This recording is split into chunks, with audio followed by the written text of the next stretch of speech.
여러분 안녕하세요. 최우정입니다. 네, 오늘은 삼성 SDI 주가가 크게 변동 없이 횡보하는 모습 보이고 있는데요.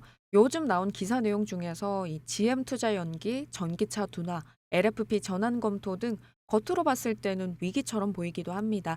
하지만 이면을 보시면은 오히려 삼성 SDI가 체질이 바뀌는 시작점에 서 있는데요. 단기 공포가 아니라 구조적 턴어라운드의 서막이란 관점으로 오늘 차근차근 정리해 드리도록 하겠습니다.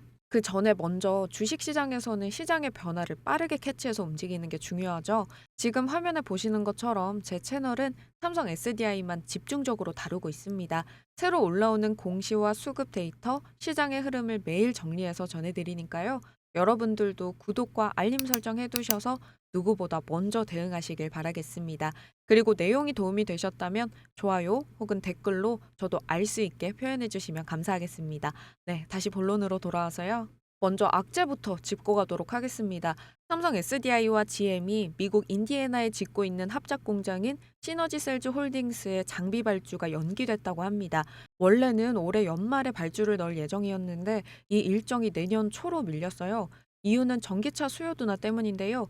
GM이 전기차 판매 속도를 줄이면서 당장 필요한 배터리 물량이 줄었다는 판단을 한 거죠. 게다가 트럼프 행정부가 전기차 세액공제를 폐지하면서 미국 내 소비자들이 전기차를 덜 사기 시작했고, 결국 GM은 하이니켈 중심의 고가 전기차 전략에서 내연기관과 보급형 병행 전략으로 바꾸고, 이 여파가 삼성 SDI에게도 그대로 전해진 겁니다. 그래서 일부 투자자들이 이렇게 생각하죠. 아, 북미 공장 지연이네. 투자 속도 늦어지겠네. 성장성 둔화 아니야? 이런 심리가 단기 주가를 흔드는 건데요. 하지만 여러분, 겉으로 보이는 투자 지연 뒤에는 훨씬 더 중요한 변화가 있습니다. 그게 바로 LFP 전환이죠. 이번 주 WSBT 외신 보도에서 확인된 핵심 문장이 하나 있는데요. GM과 삼성 SDI의 합작 법인은 NCA 기반 각형 셀 일부를 LFP로 전환하는 방안을 검토 중이다. 이게 바로 핵심입니다. 삼성 SDI는 원래 BMW와 벤츠, 포르쉐 같은 이 고급차 브랜드에 납품하는 프리미엄 배터리 기업이었죠. 하지만 이제 시장이 완전히 달라졌습니다. 미국과 유럽은 보조금이 줄고 소비자들은 더 저렴한 전기차를 원합니다. 이제는 고성능보다 가성비가 시장을 이끌어요. 그래서 GM도 테슬라도 BYD도 모두 LFP 배터리로 눈을 돌린 거죠. 그 흐름에 삼성 SDI가 본격적으로 뛰어든 겁니다. 그럼 여기서 LFP와 뭐가 다르냐면 하이니켈은 비싸지만 성능이 좋고 장거리 주행에 유리합니다. 그리고 LFP는 성능은 낮지만 가격이 저렴하고 화재 위험이 적고 안정성이 높습니다.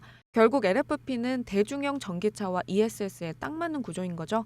즉 삼성 SDI가 프리미엄 중심에서 보급형 시장까지 이 포트폴리오를 확장하는 전환점인 겁니다. 여기에 ESS 시장이 폭발적으로 성장하고 있는데요. 삼성 SDI는 이미 스텔란티스 합작 공장의 일부 라인을 ESS용으로 전환했고 내년에는 LFP 기반의 공장까지 가동합니다. 전기차와 ESS 이 두 시장을 동시에 잡겠다는 거죠.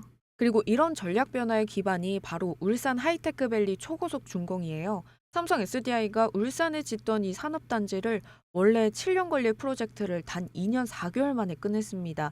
총 6천억 원을 투자했고 그중 소재 4공장은 연간 7만 2천 톤의 양극재를 생산할 수 있는 핵심 시설인데요. 이건 하이니켈이든 LFP든 이 양극재 자급률을 높여서 원가 경쟁력을 강화하겠다는 전략적 포석입니다. 더 중요한 건 신규 부지 33만 제곱미터가 확보됐던 건데요. 이건 향후에 국내 신규 LFP 라인 영순위 후보지로 거론되고 있습니다. 결국에 삼성 SDI는 미국의 불확실성을 대비해서 국내 생산 거점인 울산으로 공급 안정성을 확보해 두고 있는 거죠. 네, 겉으로 봤을 때는 지금 뉴스들 이게 다 악재처럼 보입니다. 투자 지연, 설계 변경, 수요 둔화. 그런데 큰 그림을 보시면은 삼성 SDI는 위기 속에서 체질을 완전히 바꾸고 있는 중인데요. 그동안은 고가 하이니켈 중심으로 이 BMW나 벤츠 같은 프리미엄 완성차 위주로 공급했죠. 그런데 이제는 LFP와 ESS까지 다변화하면서 보급형 전기차 그리고 ESS 시장까지 같이 공략하고 있습니다. 또 예전에는 대부분의 생산이 해외 합작 법인 중심이었다면 이제는 울산 같은 국내 공장 비중을 키워서 공급 안정성을 강화하고 있고요. 쉽게 말하면 예전에는 고급형 한쪽만 파던 회사였다면 이제는 고급형부터 보급형, 전기차부터 ESS까지 아우르는 멀티 포트폴리오 기업으로 바뀌는 겁니다.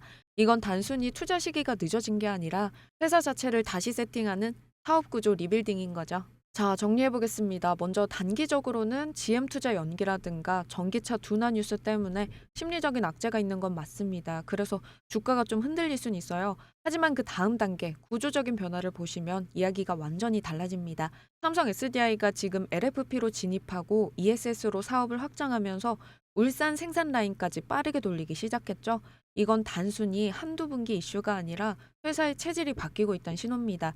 그리고 장기적으로는 2026년과 2027년쯤 되면 전고체 배터리와 LFP 이 두 가지 축이 완전히 자리 잡게 됩니다. 그때가 되면 수익성 구조 자체가 완전히 반전될 가능성이 높아요. 결국에 지금의 흔들림은 위기가 아니라 삼성 SDI가 다음 단계로 올라가기 위한 필요한 조정인 거죠. 네, 오늘 영상의 핵심은 이겁니다. 삼성 SDI는 흔들리고 있는 게 아니라 변하고 있다. 이런 변화는 느리지만 한번 방향이 정해지면 5년은 이어집니다. 그게 바로 구조적 턴어라운드의 시작인데요. 오늘 주가는 큰 변동은 없었지만 단기간 급등 후의 조정은 오히려 다음 상승을 위한 건강한 조정이라는 거 잊지 마시고요. 앞으로도 삼성 SDI의 수급 변화와 공식 그리고 LFP와 전고체 라인 관련된 핵심 뉴스까지 제가 빠르게 정리해서 전달드릴 테니까요. 영상이 도움이 되셨다면 좋아요, 그리고 구독과 알림 설정까지 해두셔서 빠르게 대응하시길 바라겠습니다. 네, 그럼 저는 다음 영상에서 다시 인사드리겠습니다. 감사합니다.